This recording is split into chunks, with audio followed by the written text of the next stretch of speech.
si kubang putih. Pagi di padang menjelang tanah, langkah kami menuju rumah tempe pesujo sejarah.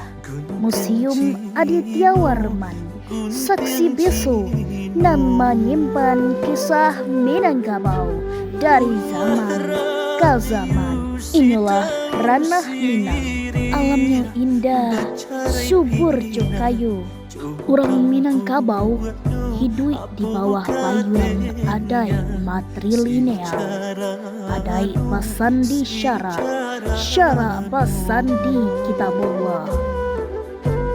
Nasi lama disuguhkan sebagai lambang doa, harapan agar rumah tangga makmur, harum namonyo, penuh barokah.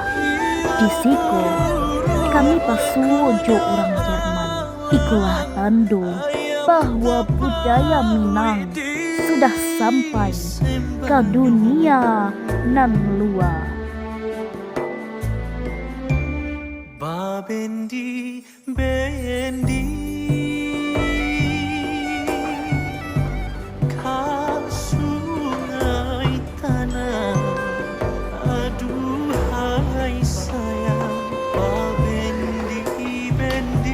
Dari kisah Parang Padri, rumah gadang dapat bandari punya, sampai suntiang jupera nan bakilau cahayo, kerajinan tangan, perhiasan keramik, sadolahno bakisah tentang tangan kanan dan sabah coba jiwa seni.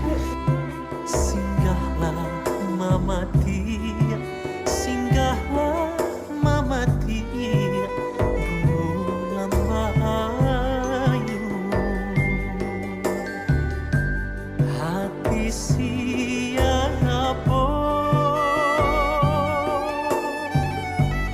indah kasana, aduhai sayang. Pernah museumku di Puncang Kampung tahun 2009, tapi semangatnya tidak roboh. Dari puing lahirlah kekuatan baru, nan pacah Allah bacarimu. Kini kami memilih harapan agar warisanku tetap hidup untuk anak kemana kami nan akan datang.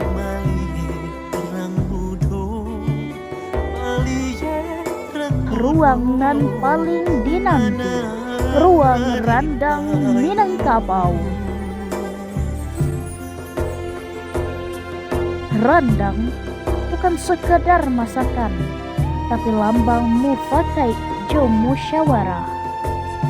Daging lambang minyak mama, karambia lambang syariat pandai, lado lambang alim ulama, jo bumbu lambang urang Minang nan satia jo rukun. Randang ini juga lambang kasih, kehormatan, jo persaudaraan. Dari dapur ranah Minang, rasanya sampai ke mancanegara.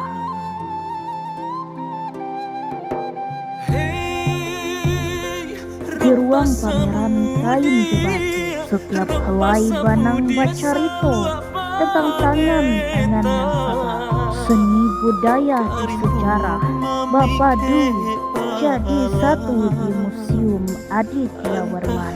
Museumku tidak hanya bangunan, tapi rumah dan menyimpan roh budaya Minangkabau. Ranah Minang, adai je budaya, dan tak lapu dek hujan, tak lekang dek panas.